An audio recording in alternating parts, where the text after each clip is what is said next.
Ladies and gentlemen, I stand before you today not merely as a humble physician, but as a chronicler of the most extraordinary adventures ever to grace the annals of detective fiction.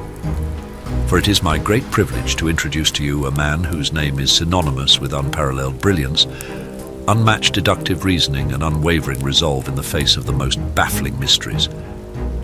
My dear friend, Mr. Sherlock Holmes.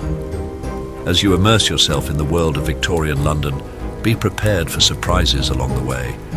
Throughout the viewing experience, you may find yourself challenged with quizzes and engaging activities that will test your wits and deepen your appreciation for the story. So let the fun begin, but not before you subscribe to our channel. By signing up, you will receive the wallpaper for this personalized video. Just write in the comments, "Signed, I want my wallpaper."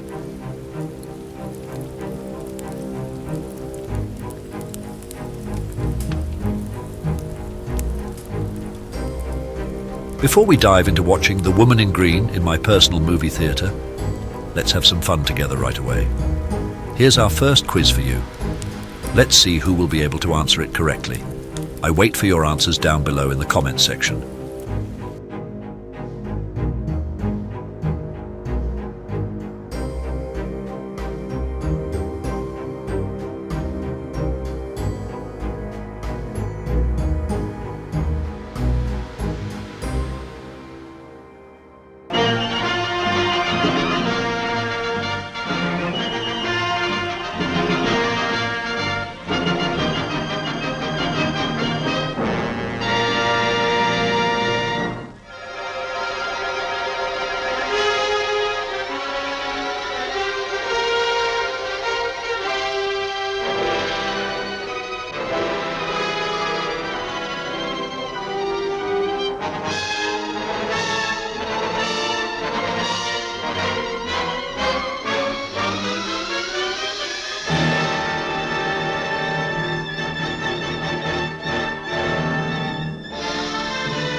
I won't forget that morning, not if I live to be 100.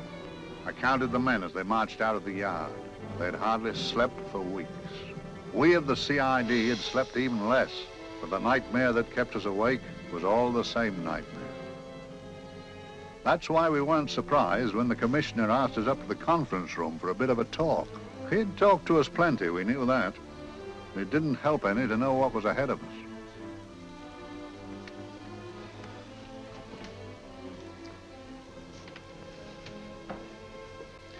Must we have that window open, Gregson?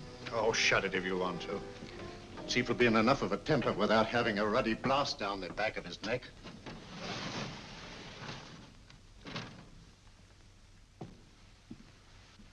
Gentlemen, the commissioner. Stuffy in here. Be seated, won't you? Gentlemen, if you wish to know what able men you are, read any of the works of popular fiction that glamorize your achievements, but don't, I beg of you, read the daily papers.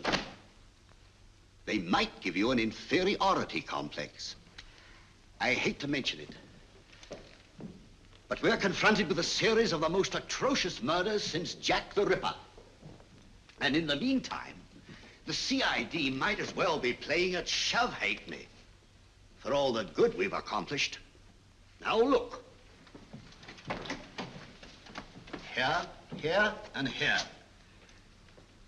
Each of these red flags scattered through the city stands for a woman brutally murdered, a woman's terror, a woman's death agony.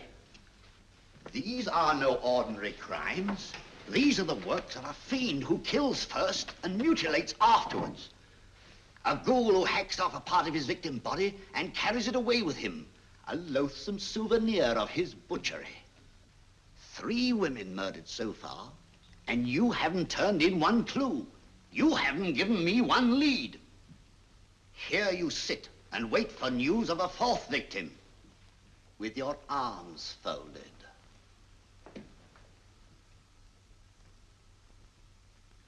Well, we hadn't long to wait. It was down Lambeth Way where a young woman was hurrying home late last night. She saw something and stopped. It was a constable. He spoke to her and he walked along with her, just in case. He saw her go down the stairway to the basement lodging where she lived. We can only surmise what happened after that.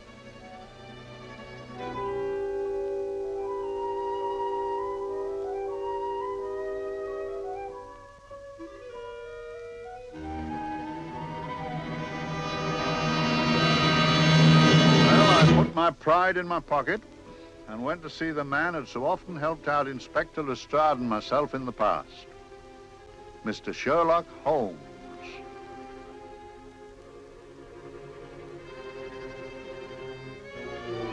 If ever a man needed help, I did.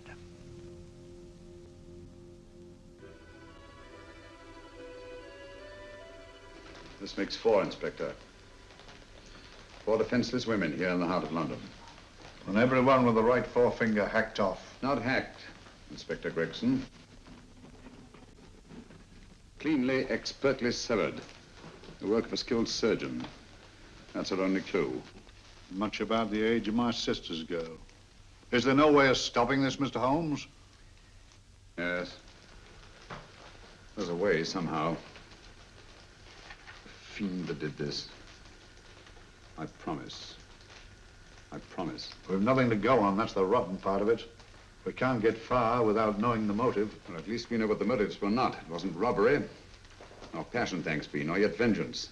Because they all came of totally unrelated families. Steady, Inspector, steady. Sorry, Mr. Holmes. I don't turn a hair when it's a bloke that can look after himself. A little slip of a thing like that. Yes, it's horrible. Come on, let's get a drink.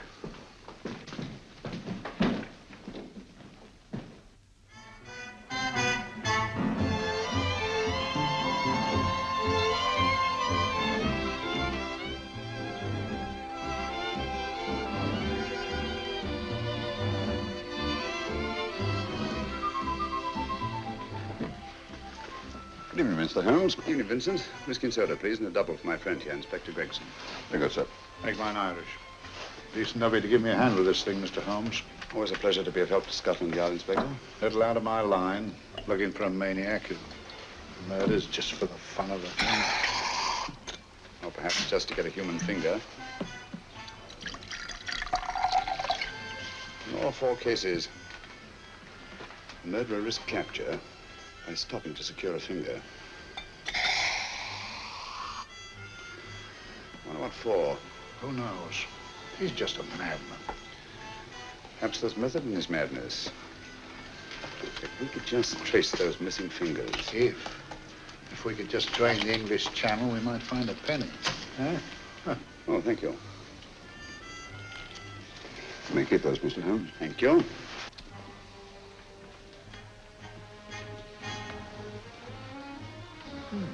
Sir George Fenwick, isn't it? Yes. Is that his daughter with him? Don't be so naive, Inspector.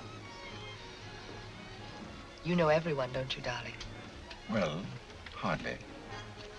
A week ago, I didn't know you. A week. How fast it's gone.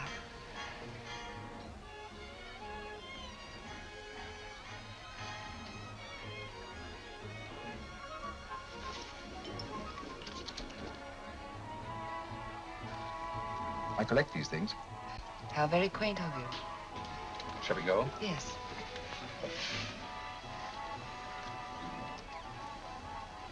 What are you looking at, Mr. Holmes? Looking at a very handsome woman. Not for want of the purple, but giving an excellent imitation. Would you like to come to my flat for a nightcap? Lovely idea. Yes, isn't it?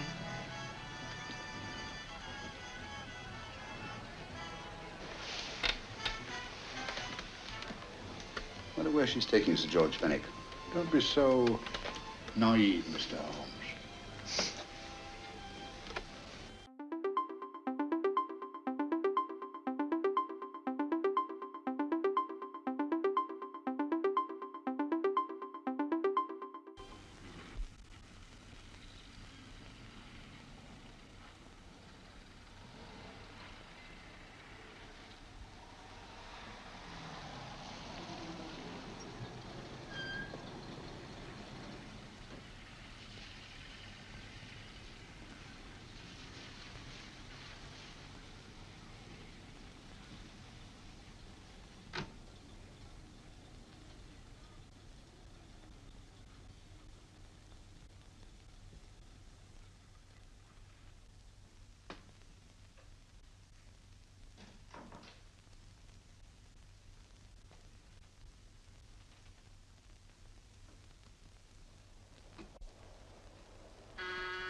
Good evening, Mum. Hello, Grandon. Any messages? No, Mum.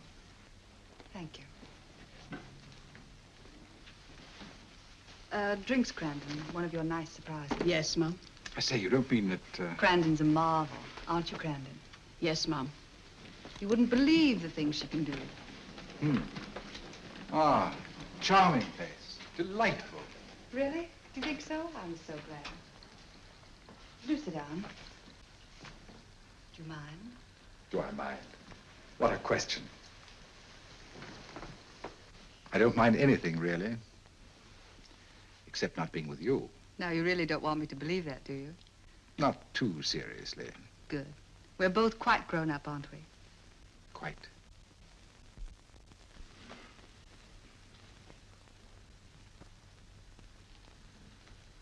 You're a treasure, Grandon.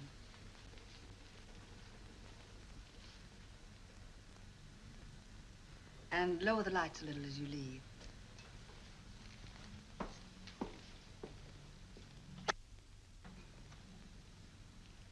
I prefer a more flattering light.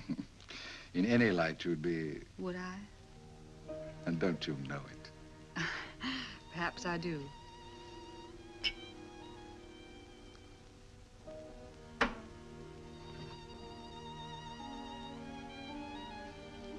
Oh, that priceless woman. You wouldn't believe it, but she's absurdly romantic. She loves dreamy music, and she thinks that we... But we do, don't we? Do we? Well, it's rather soothing, restful. Yes. And we all need rest at times, like tired children who've played too long. You've played with wooden soldiers, I suppose. Funny. Hadn't thought of that for years. Toy boats were my special joy. Anything I could set afloat anywhere.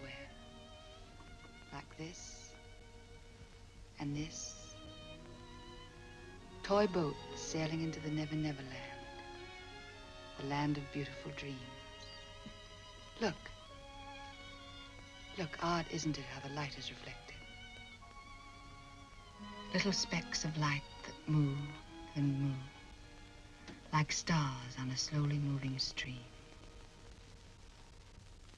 You know, Holmes, I'm very sensitive to atmosphere. No? Yes, I can tell by the feel of this room there's been a murder committed here. It may interest you to know, my dear fellow, it was the other side of that door at the foot of the stairs that the poor girl was murdered. If only I could find it. Find what? The one thing these unfortunate victims have in common that might give us a motive for these murders. There must be something. Another Jack the Ripper, if you ask me, a homicidal maniac. No, Watson. In the case of Jack the Ripper, there was one thing in common. His victims were all from one walk of life, living in the same section of the city. In this case, the murderer chooses his victims from all walks of life and from different sections of the city. No, my dear fellow, this is not the work of a homicidal maniac. It's something infinitely more sinister.